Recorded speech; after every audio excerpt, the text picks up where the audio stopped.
You know exactly what you need to do, but you just can't get yourself to do it. Hours pass, days slip away, and that task stays untouched. But what if I told you the problem isn't your motivation, it's your mindset? In a few minutes, I'll show you a simple shift that forces you into action even when you don't feel like it. Because if you don't change this now, you'll keep watching your potential slip through your fingers. How long will you let fear paralyze you?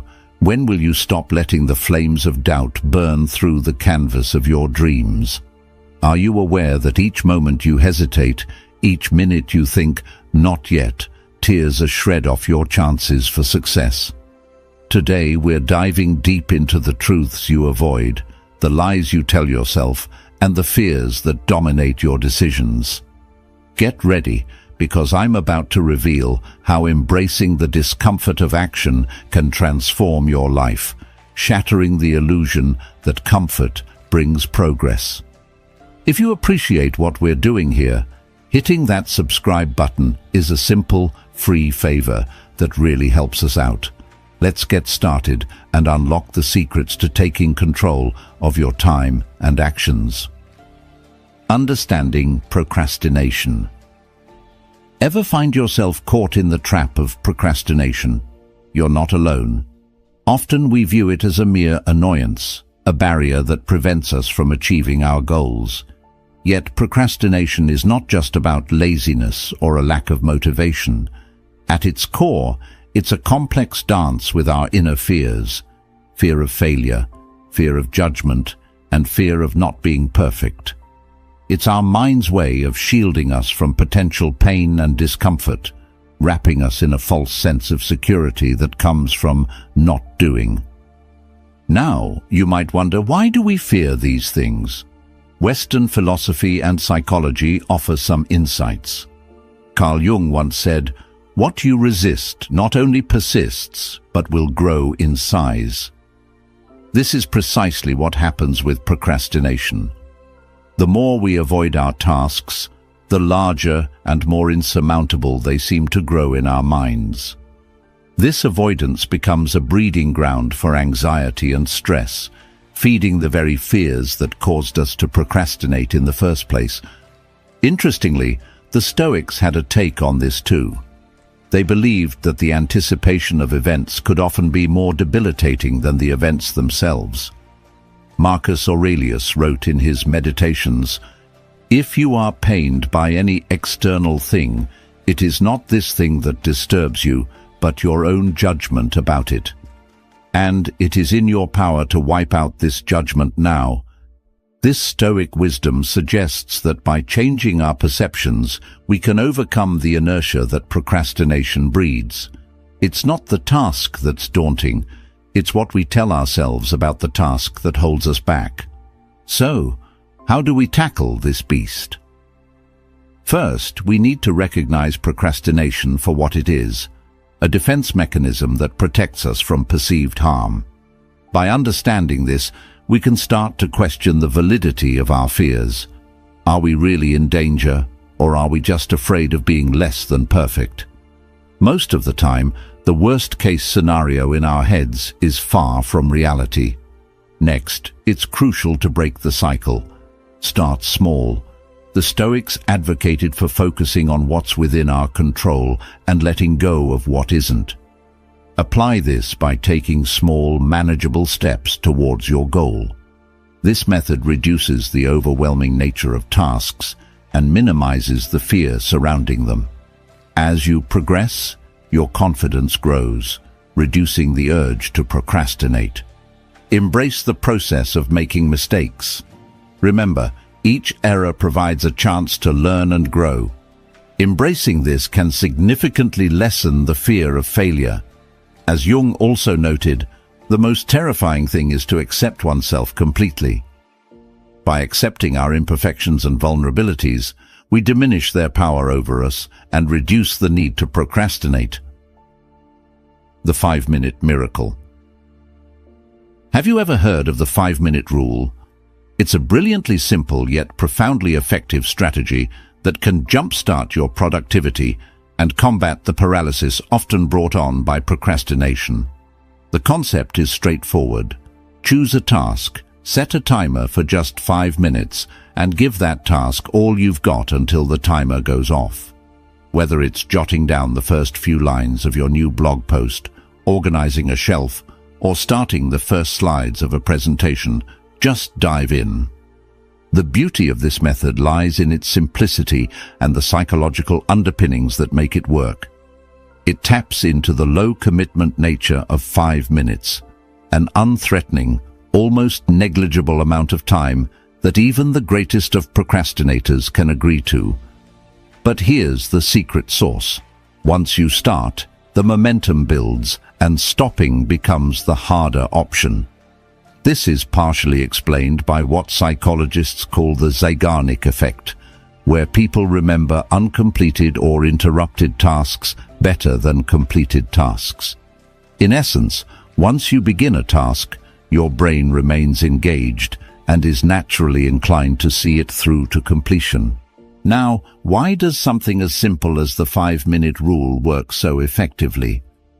From a philosophical standpoint, it aligns well with Stoic principles, particularly those that focus on controlling what we can immediately and disregarding the rest. Marcus Aurelius emphasized the importance of concentrating your efforts on the present moment and doing what lies in front of you with precise and genuine effort. The 5-minute rule encapsulates this teaching by urging us to focus solely on the next 5 minutes of our lives, rather than getting overwhelmed by the entire scope of our responsibilities. Carl Jung also touched on concepts that resonate with the 5-minute rule when he discussed how starting small can lead to significant psychological rewards. He believed that the least of things with a meaning is worth more in life than the greatest of things without it. Applying this to our 5-minute task, even a small amount of meaningful, focused effort can add significant value to our day and to our psyche, far more than spending hours aimlessly or in avoidance. Moreover, this method alleviates the pressure of perfectionism, a major stumbling block for many. By committing to only 5 minutes, you're not setting up an intimidating goal of perfection, but rather a starter block from which you can build momentum. This approach echoes the psychological concept that getting started is often the hardest part. Once action is initiated, anxiety about the task often decreases, and the process begins to flow more naturally. For those who find themselves routinely stuck, feeling as if even the smallest tasks are insurmountable, the 5-minute rule can be a game changer. It's not just about tricking your brain into initiating a task. It's about fundamentally restructuring how you approach work and life. It transforms your outlook from one that dreads the start of any task to one that takes pleasure in the consistent and rewarding practice of beginning. Break it down. Diving into a large project can often feel like standing at the base of a towering mountain. The peak seems distant and the path upwards daunting. How do you conquer such a massive challenge? The key lies in breaking down the monumental into the manageable. This technique of dividing a huge project into smaller, more digestible parts isn't just a strategy for managing work. It's a profound life philosophy that has been echoed across various schools of thought, from Stoicism to modern psychology. The wisdom of Stoic philosophy, particularly from thinkers like Seneca, teaches us not to be overwhelmed by the apparent enormity of tasks. Seneca advised, "It is not that we have a short time to live, but that we waste a lot of it." This can be interpreted as a call to action to make efficient use of our time by focusing on the present and handling tasks as they come, one step at a time. This approach helps in reducing the anxiety that comes with the perceived immensity of tasks and shifts our focus to the current moment, aligning our efforts to the immediate, achievable steps. Psychologically, breaking tasks down helps mitigate the overload of cognitive resources that occurs when we consider a task in its entirety. This phenomenon is well documented in cognitive psychology, where manageable tasks are seen as less threatening, thereby increasing our likelihood of initiating action. Carl Jung once noted, "You are what you do, not what you say you'll do." By breaking a project into actionable steps, we move closer to being productive individuals defined by our actions rather than our intentions. For example, let's say you need to write a report. Staring at the task, "Write report," on your to-do list can be paralyzing. However, rewriting that task as "Select report topic by Tuesday," "Write 300 words on the introduction by Wednesday," transforms an overwhelming project into a series of small, manageable tasks. This method not only provides a clear roadmap towards completing the project, but also offers multiple opportunities for small victories along the way, which can significantly boost morale and motivation. Moreover, the process of breaking tasks down allows for more detailed planning, which in itself can be a motivator. According to the Zeigarnik effect in psychology, people remember uncompleted or interrupted tasks better than those they complete. When you break a project into parts and start completing these smaller segments, each completion gives you a psychological boost. It reduces the mental load of the unfinished project because you're continuously making progress, and that progress is visible. This approach also aligns with the agile methodology used in software development, which emphasizes iterative progress through small, incremental releases. By applying this to everyday tasks, you adopt a flexible, responsive approach to work. You learn quickly from small failures and adjust your next steps in real time, which is much more efficient than realizing a mistake after a lot of work on a large task. Each small task you complete builds momentum.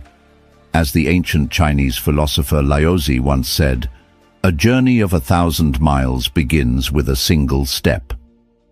This proverb highlights the essence of tackling big projects by focusing on the small, immediate steps.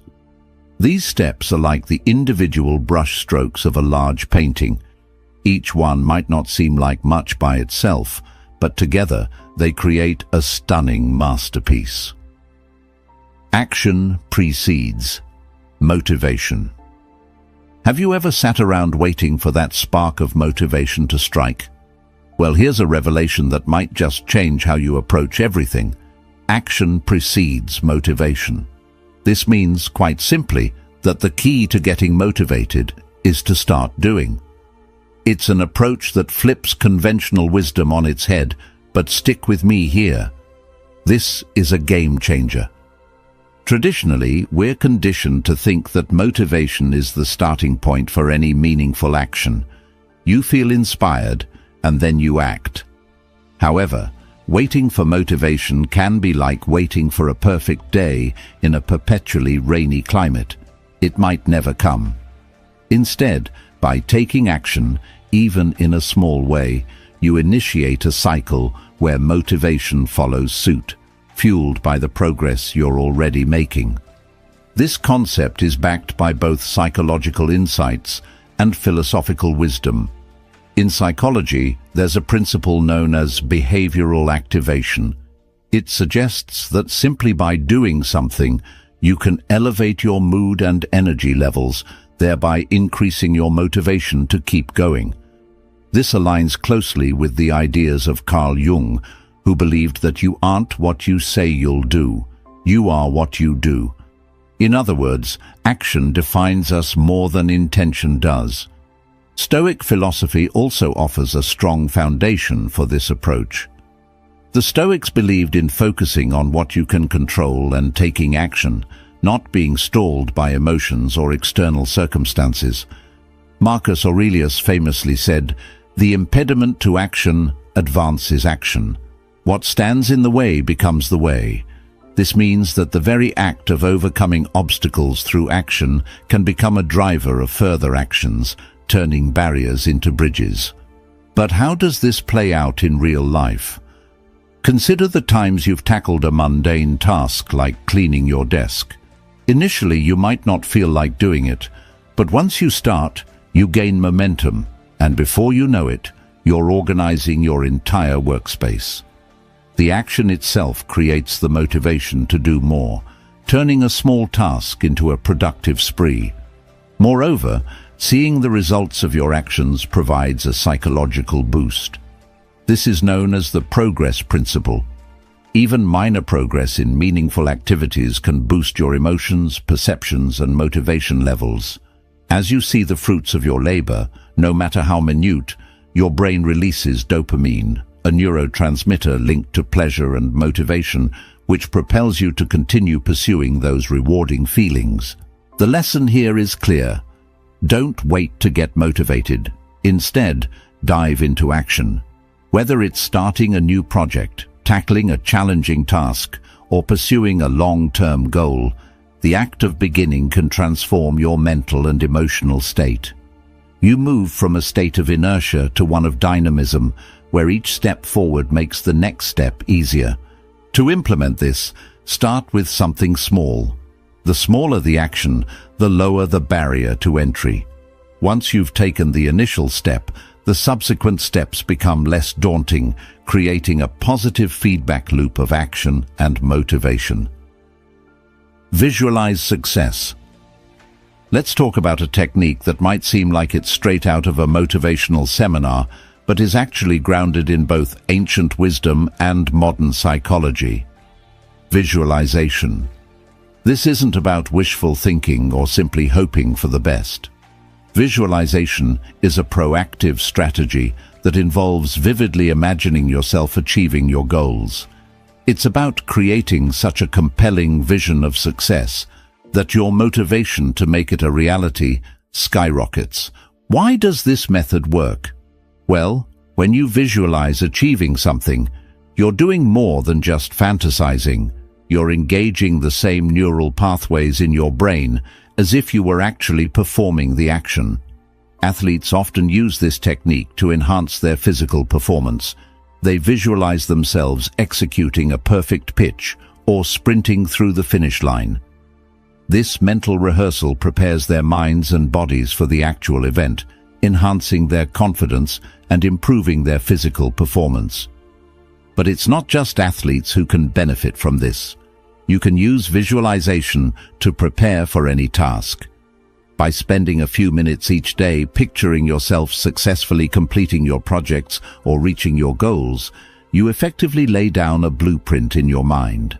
This process was echoed by Carl Jung, who believed that what you resist persists in your unconscious, meaning that whatever you focus on grows in your psyche.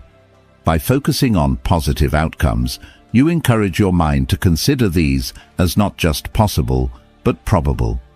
The Stoics also practiced a form of visualization known as premeditatio malorum, which involves visualizing potential obstacles and preparing oneself to face them. While this might sound a bit pessimistic compared to visualizing success, the core idea is similar. Mentally rehearse what you might face so that you can manage it effectively when you do.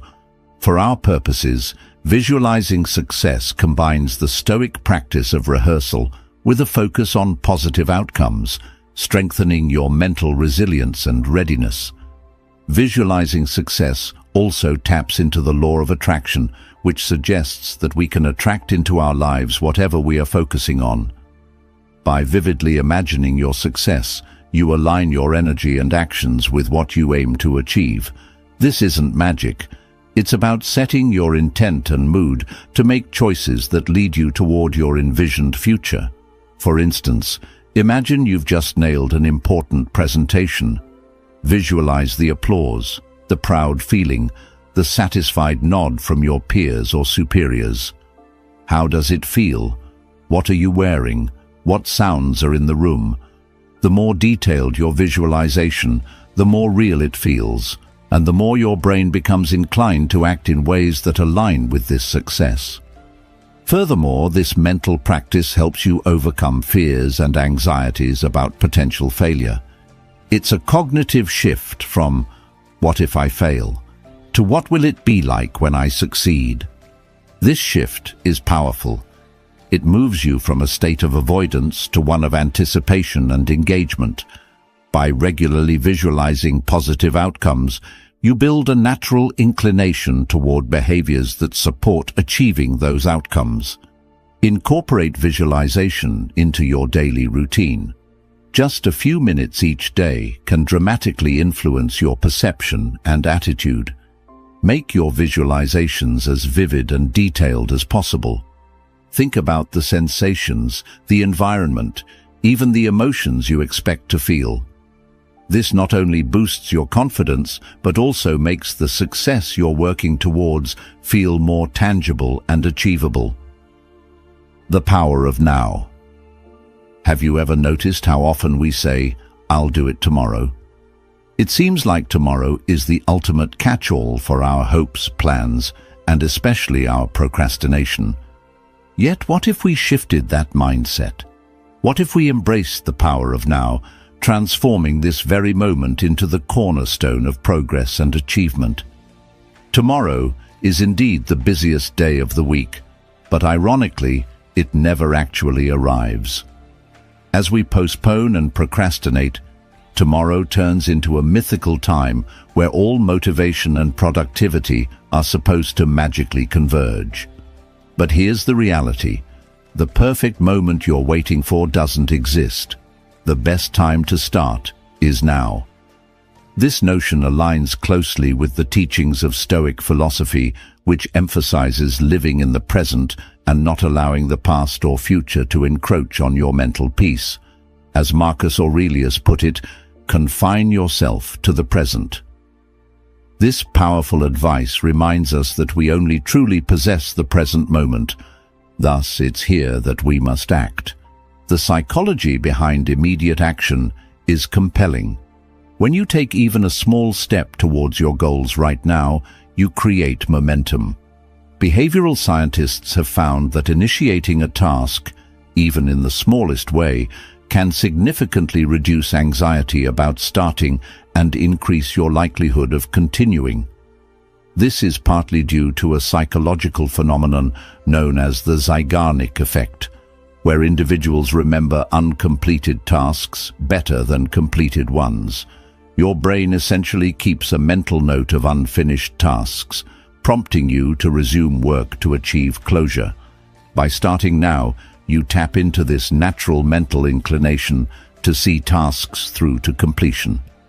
Furthermore, Carl Jung's insights into human behavior highlight the importance of action over inertia.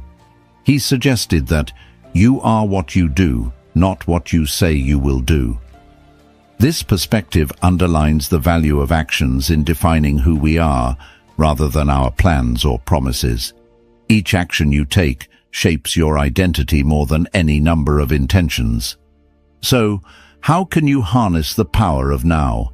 Start by asking yourself, what is one thing I can do immediately to advance towards my goals?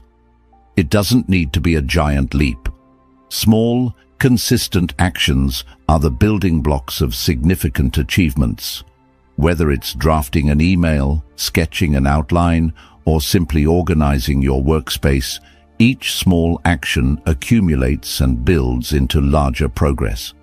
Moreover, acting now helps break the cycle of procrastination and perfectionism.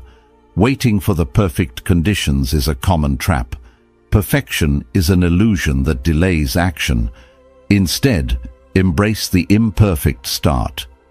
There's wisdom in the saying, "Done is better than perfect." The act of doing, regardless of the outcome, moves you closer to your goals than perfect planning ever could. In embracing the present moment as your point of power, you align with another philosophical gem from the Stoics, encapsulated in the teachings of Epictetus, who believed that we should focus only on what is within our power. This approach simplifies decision-making and boosts confidence, as it places the onus on us to act where we can actually make an impact here and now. Reward yourself. Imagine this. You've just powered through a lengthy report or finally tidied up your workspace. What's next? Here's where the sweet part of productivity kicks in: rewarding yourself. Yes, it's not just about getting through your to-do list. It's about making that journey enjoyable and sustainable by integrating rewards into your routine. After all, who doesn't love a good treat for their hard work? Incorporating rewards into your workflow is more than just a nice break from routine. It's a vital component of a healthy work ethic that acknowledges your effort and reinforces your future motivation. This concept isn't just about giving yourself a pat on the back. It taps into the psychology of behavior reinforcement, where rewards strengthen the actions that precede them. This aligns closely with the behavioral principles of conditioning, the same principles that B.F. Skinner explored to understand how consequences affect our actions. But let's dive a bit deeper, drawing from the wisdom of the ancients to the moderns. Stoicism, for instance, might not directly advocate for indulging in rewards, but it does emphasize the importance of appreciating and making the most out of each moment. Marcus Aurelius, in his personal writings, urged the importance of tasks done well and the satisfaction that comes from acting according to one's principles. In a modern sense, rewarding yourself can be seen as celebrating the virtue of discipline. You set a goal, you achieve it, and you acknowledge the effort it took. Rewarding yourself effectively also means choosing rewards that are appropriate and motivational. Say you've completed a challenging part of a project. Taking a coffee break or treating yourself to an episode of your favorite show not only offers a moment of relaxation, but also creates a positive association with completing a task. This association can be crucial for long-term productivity, making it more likely that you'll tackle your next challenge with enthusiasm. Moreover, Carl Jung's exploration of the psyche sheds light on why rewards can be so satisfying. He believed that acknowledging all aspects of our experiences, including celebrating our successes, contributes to a more holistic sense of self. By rewarding ourselves, we are not only motivating future action, but are also affirming our worth and our abilities, fostering a healthy psychological state that recognizes and values our efforts. Additionally, rewards help break up the monotony of continuous work, which can be crucial for maintaining high levels of creativity and productivity. They provide something to look forward to, making the slog through more tedious tasks a bit more bearable. Think of it as creating a rhythm in your workflow, where periods of focused effort are interspersed with moments of genuine leisure, enhancing your overall efficiency. However, it's important to strike the right balance. The key is to ensure that rewards do not become a form of procrastination in themselves. They should serve as a finish line that spurs you on, not distractions that pull you from the path.